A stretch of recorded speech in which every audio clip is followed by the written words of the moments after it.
वंदं गुरुपदपद्मपरागा सुरुचिसुवास सरस अनुरागा श्रीगुरुपदनखमणिगणज्योति सुमिरत देव दृष्टि होती। श्री राम जय जय राम। श्री महादेव जी बोले। सप्तम सर्ग अध्यात्म रामायण अरण्य कांड सप्तम सर्ग सातवां सर्ग। श्री महादेव जी बोले। इधर श्री राम वर वह षड्यंत्र जान कर रावण ने सोचा जो भी, सीता से एकांत में बोले जानकी सुने मेरा वचन अभी।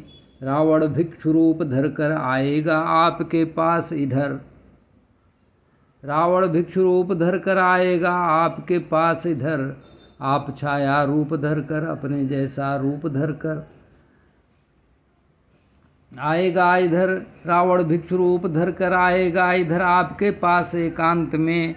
आप छाया रूप धर कर अपना जैसा रूप धर कर संस्थित हो आश्रम में। अग्नि में अदृश्य होकर वर्ष भर निवास करें आप मेरे कहने से। रावण वध के पश्चात मुझे पाएंगे साक्षात हे पूर्ववत शुभे। रावण के वध के पश्चात मुझे पाएंगे साक्षात पूर्ववत शुभे।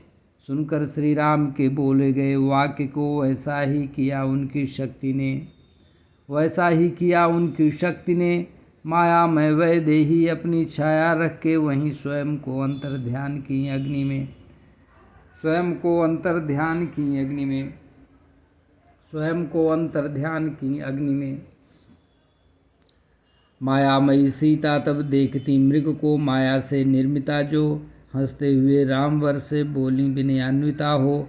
देखिए देखें स्वामी विचित्र मृग है, स्वर्ण रत्न विभूषित है। देखिए स्वामी विचित्र मृग है, स्वर्ण रत्न विभूषित है। हे प्रियवर विचित्र बिंदियों सा चित्र बना उसके ऊपर चरता है। देखिए कैसा सुंदर, बांध कर दीजिए मुझको खेलने के लिए है बहुत सुंदर। तब धनुष लेकर जाते हुए लक्ष्मण जी से बोलकर रक्षा करना बड़े यत्न से सीता का। हे लक्ष्मण वर, वन में बहुत से राक्षस हैं घोर दिखने वाले, वन में वह बहुत से राक्षस हैं घोर दिखने वाले। अतः यहाँ रहकर साध्वी सीता की रक्षा करो हे रखवाले। लक्ष्मण ने कहा राम से हे देव, यह मृग रूप धारक मारीच है, इसमें नहीं कोई संशय है। बना है ऐसा मृग हे तारक। श्री रामचंद्र जी बोले यदि यह मारीच है तो भी मारूंगा इसे, इसमें न संशय करिए। और यदि यह मृग होगा तो भी मैं मारूंगा इसे सीता की मंशा के लिए।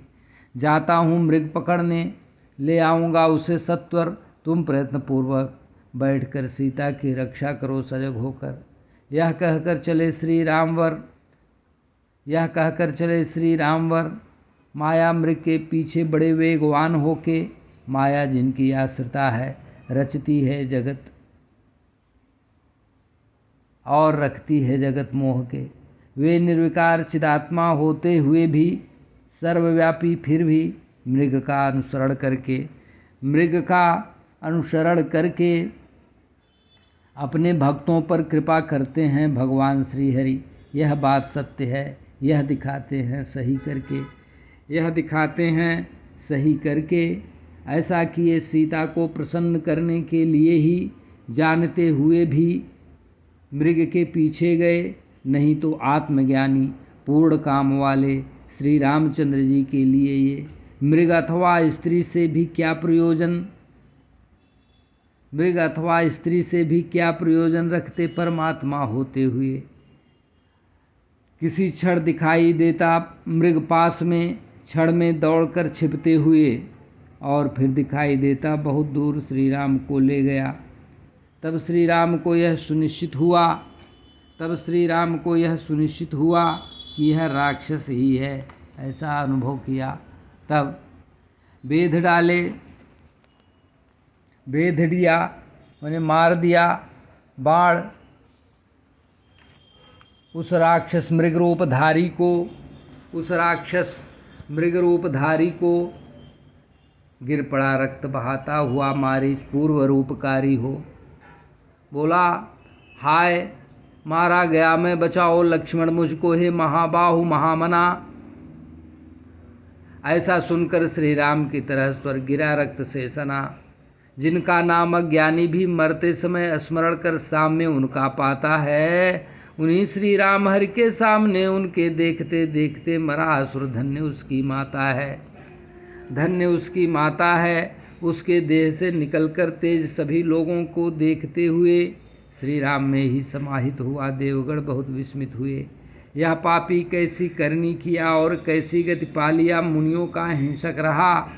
यह तो इन्हीं श्री रघुपति राघव राजा राम की महिमा है, नहीं संशय यहाँ। श्री राम के द्वारा बाण लगने के पहले से ही श्री राम के स्मरण में रत था। उनसे सदा भयभीत रहता, सब कुछ छोड़ दिया था, घर गृहस्थी आदि से विरत था। अंदर से श्री राम के ध्यान में लगकर निष्पाप हो गया था। अंत में श्री राम के हाथों मरा, अतः श्री राम को ही पा गया। ब्राह्मण या राक्षस भी, पापी या धार्मिक कोई भी शरीर छोड़ते समय श्री राम को याद कर पाता है, परम पद वही। इस प्रकार एक दूसरे से कहते हुए वे देवगण स्वर्गलोक चले गए।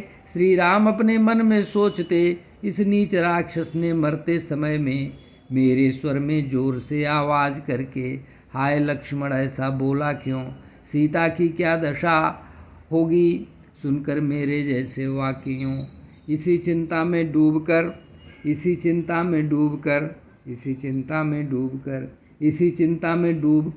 श्री राम आते हुए अति दूर से सीता ने उनके जैसे स्वर में शब्द सुने थे, जो थे नीच मारीच असुर के। बहुत भयभीत होकर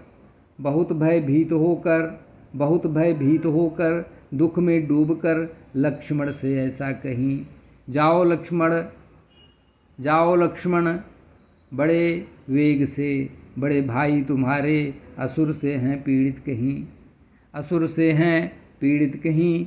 हाय लक्ष्मण, इस प्रकार वचन अपने बड़े भाई का सुने नहीं, क्या नहीं लगता? तब बोले लक्ष्मण जी, हे देवी, श्री राम का वचन ऐसा हो ही नहीं सकता। श्री राम का वचन ऐसा हो ही नहीं सकता। श्री राम का वचन ऐसा हो ही नहीं सकता। श्री राम का वचन ऐसा हो ही नहीं सकता। देवी, यह कोई राक्षस बोला है मरते समय। उनके स्वर में श्री राम क्रुद्ध होकर त्रैलोक का भी नाश कर सकते हैं क्षण भर में। वे कैसे दीन वचन बोल सकते हैं? अमरों से हैं पूजित जो। तब सीता क्रोधिता हुई, रोते हुए देखी लक्ष्मण को।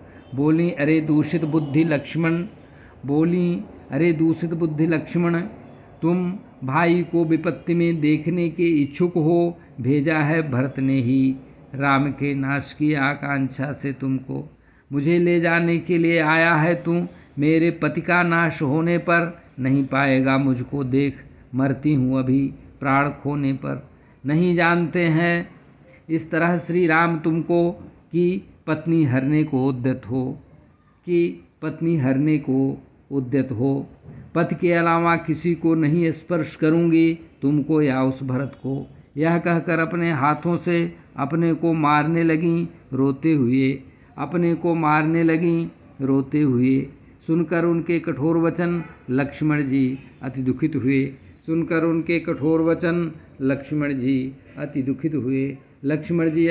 हुए। मुझसे ऐसा कहती चंडिके, धिक्कार है तुम्हारा नाश हो। यह कहकर वन देवियों को सौंपकर सीता मात को चले दुख में डूबकर श्री राम के पास धीरे धीरे।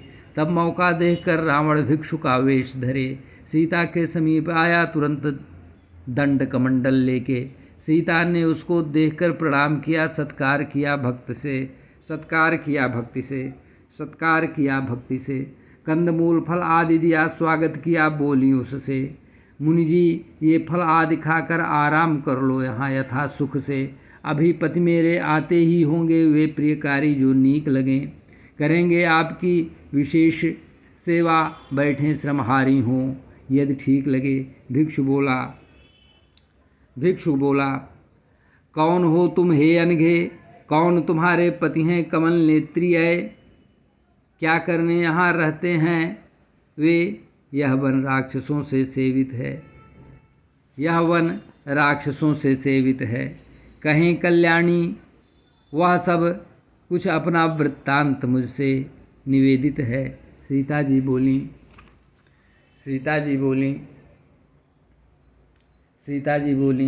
अयोध्याधिपति श्रीमान राजा दशरथ महान थे। उनके ज्येष्ठ पुत्र श्री राम सर्वलक्षणवान हैं ये। उनकी धर्मपत्नी में जनक नंदिनी नाम मेरा सीता है, और उनका छोटा भाई लक्ष्मण भ्रातृ प्रेम में ही जीता है। पिता की आज्ञा को पूरा करने के लिए दंडक वन में आए हैं। 14 वर्ष मुनियों के लिए बिताएंगे। अब मुनिवर आप कहें क्यों आए हैं। भिक्षु बोला पुलस्त के पुत्र का पुत्र हूँ मैं, रावण राक्षसों का राजावर। तुम्हारी चाहत से भरकर आया हूँ तुम्हें ले जाने अपने नगर पर। मुनिवेश वाला राम क्या करेगा, मुझसे प्यार करो, भोगो भोग मेरे साथ।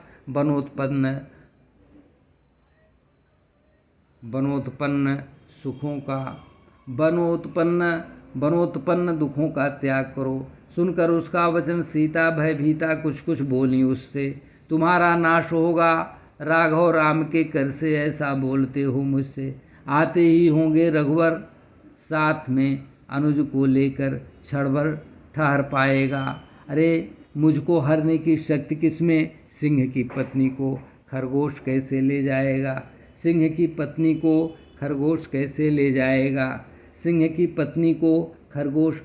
जाएगा। श्री राम के बाणों से छिन्न भिन्न होकर गिरेगा पृथ्वी तल पर। इस प्रकार सीता के वचन सुनकर रावण क्रोध से मूर्छित होकर अपना रूप दिखाया। महापर्वत की तरह दीर्घकाय, 10 मुख 20 भुजाओं वाला, घनघोर काला,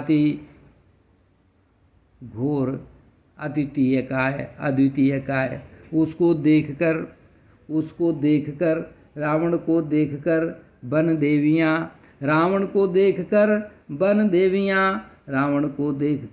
वन देवियाँ और जीवगण सभी भयभीत होकर भाग लिए। तब रावण ने धरती को खोदकर अपने नखों से भूखंड जिस पर सीता जी थी उठाकर रथ में रखकर ले चला आकाश मार्ग से। हाय राम हाय लक्ष्मण कहकर रोती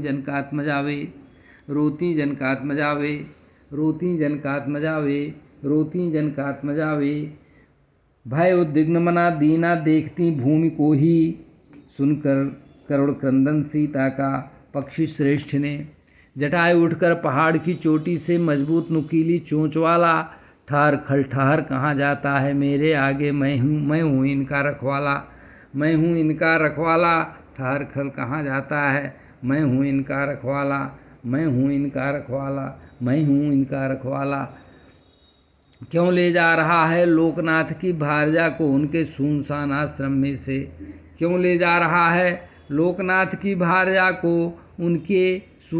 आश्रम में से। मंत्र हेतु रखे गए पुरोडास को जैसे कुत्ता लेकर भागे तू चला ऐसे। अपनी कठोर चोंच के प्रहार से उसका रथ तोड़कर फिर उसे डांटकर, तब अपने पंजों से उसके पैरों पर प्रहार किया, धनुष उसकी काट कर। तब सीता को छोड़कर अलग हाथ में तलवार लिया, पक्षीराज के दोनों गतिमान पंखों को अमरस से भरकर काट दिया। पक्षीराज के किसी तरह प्राण बचे, मूर्छित होकर गिर पड़ा। तब तक रावण अपने को संभाल कर सीता को लेकर चल पड़ा। पुकारती राम राम कहती किसी रक्षक को उपस्थित नहीं देखकर। हा नाथ हा जगन्नाथ मैं दुखी हूँ मेरी रक्षा करें देखकर। हा नाथ हा जगन्नाथ मैं दुखी हूँ मेरी रक्षा करें देखकर। राक्षस लिए जाता है तुम्हारी भार्या को, राघव छुड़ा लीजिए मुझको। हाय लक्ष्मण महाभाग मुझ अपराधिनी ने जो कुछ कहा। हाय लक्ष्मण महाभाग मुझ अपराधिनी की रक्षा करो, जो कुछ भी कहा तुमको वाणी के वाण से तुमको मारा मैंने, मुझे क्षमा कर दो हे देववर। इस प्रकार रो रही वो। तब रावण श्री राम के आने की आशंका कर चला वायु वेग से सीता को लेकर सत्वर। ले जाते समय सीता नीचे देख रही थी मुख नीचे कर। सीता नीचे देख रही थी मुख नीचे कर।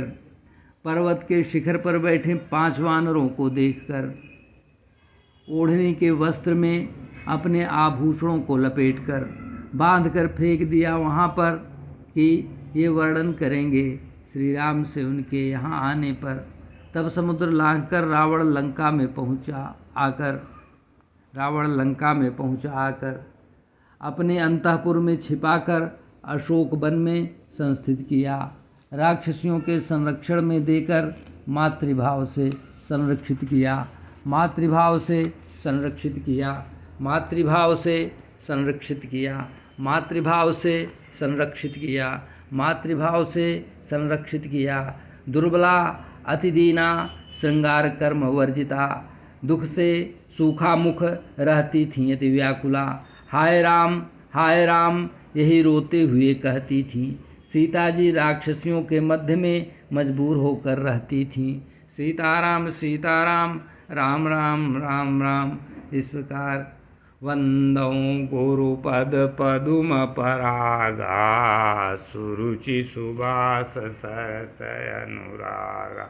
श्री गुरुपद नख मणि गण ज्योति, सुमिरत दिव्य दृष्टि होती।